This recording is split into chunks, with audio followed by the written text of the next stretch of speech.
do you think that the resistance, both from the global community and from Ukraine, is different from 2014? And in what way have you seen that difference, if there is one?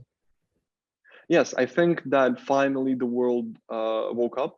I feel that the support that Ukraine is getting right now, both diplomatic, military support, is much, much bigger than it was in 2014.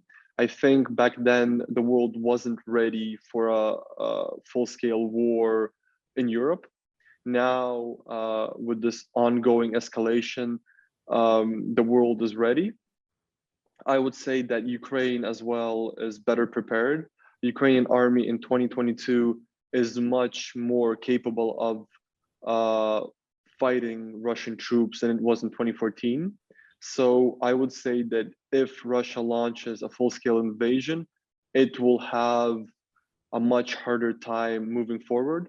I think that the Russian leadership understands that there will be thousands of people dead if they launch a full-scale invasion. And I hope that this notion that Ukraine will resist and that the West is united behind Ukraine, it will make those in the Kremlin actually think twice before launching something big.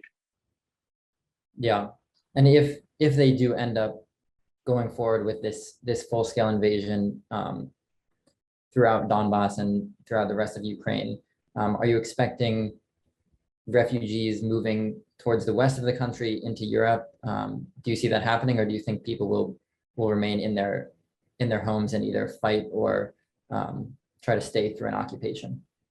Well, obviously, there will be some refugees. If we're looking at current polls, then over 50% of Ukrainians are ready to fight. Some picking up arms, others providing aid to the army or the territorial defense units. So most Ukrainians will resist, most Ukrainians will fight, but obviously if something major happens in the next week, then the European Union and Ukrainian neighbors must be ready for a new refugee crisis similar to that of 2015, 2016.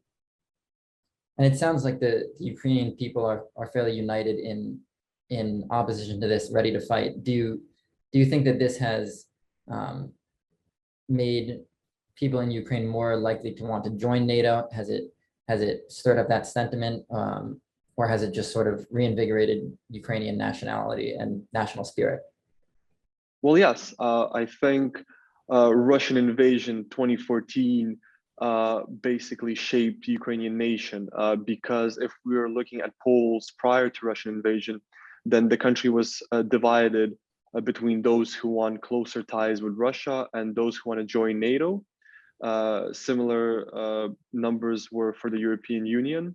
Now, according to latest polls, we see over 65% of Ukrainians willing to join NATO, the European Union, and even in cities that some thought would be a bit pro-Russian or maybe keen to underestimate Russian threat, they have moved forward saying that no, we will resist. We know what Russia will do, and we're ready to defend our city, our homeland. We know that, for example, the city of Mariupol in Donbass, which is currently under the Ukrainian flag, it's ready for a fight. There's a Ukrainian army stationed there. There is people who are ready to pick up arms. So I would say that Vladimir Putin, with this invasion, he united Ukrainians in their strive for NATO and the European Union. And with his current demands of Ukraine never joining NATO, it's impossible to achieve because the majority of the country now desires to join the alliance.